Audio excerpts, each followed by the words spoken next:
Art and Inspiration.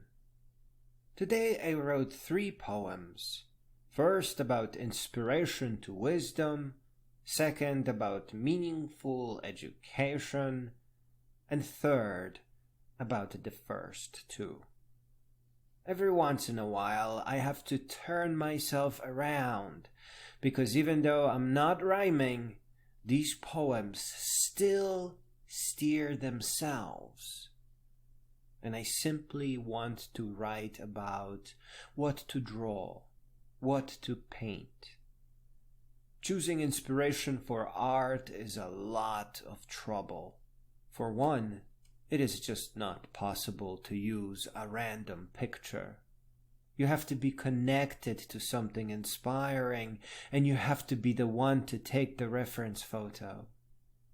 Going from place to place in search for inspiration can often result in never finding anything at all.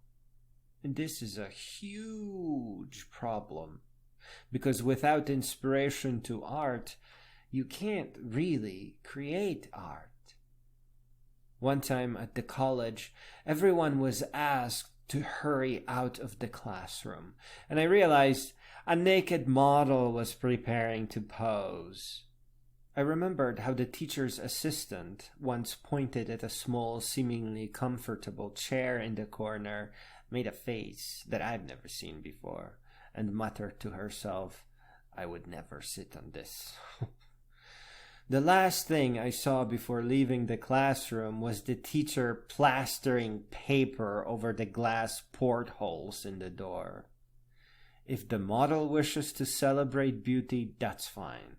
But a strange stranger does nothing to inspire the artist. I think maybe Frankl's description of success gets it right.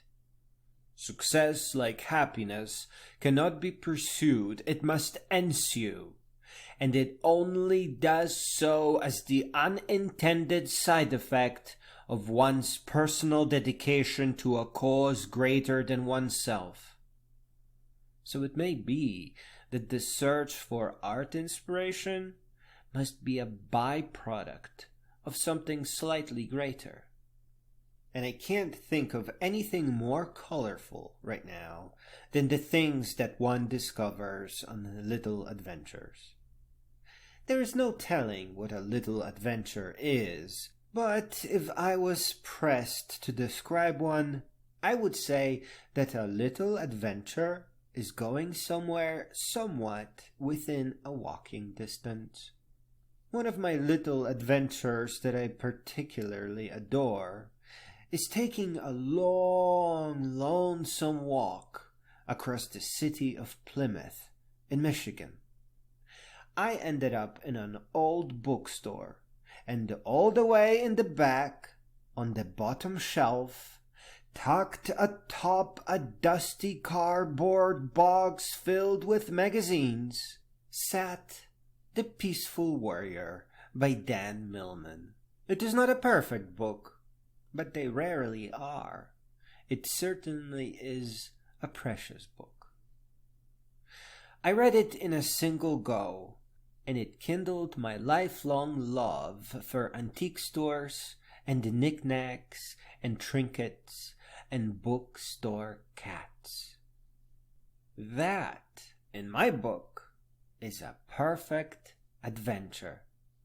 Had I been an artist back then, I would have taken a nice photo of the bookstore. Then I would use an office projector to project it in a few sheets of drawing paper and a couple of large canvases, and do a couple of sketches at the side.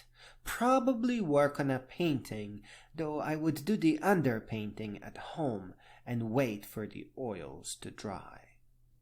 I'd sign my name with a kitty cat drawing and leave one of my paintings at the bookstore. The inspiration for the painting would be lots of different little things. I'd wait for a person to give the now-finished Peaceful Warrior book to. I'd try pastries from various coffee shops in the area. I'd talk to strangers. I'd sit on the bench and maybe wait for the autumn to roll in. Remember, this is your work of art. You don't need to find inspiration that inspires the whole world. You just need the inspiration that inspires you to create a new work of art.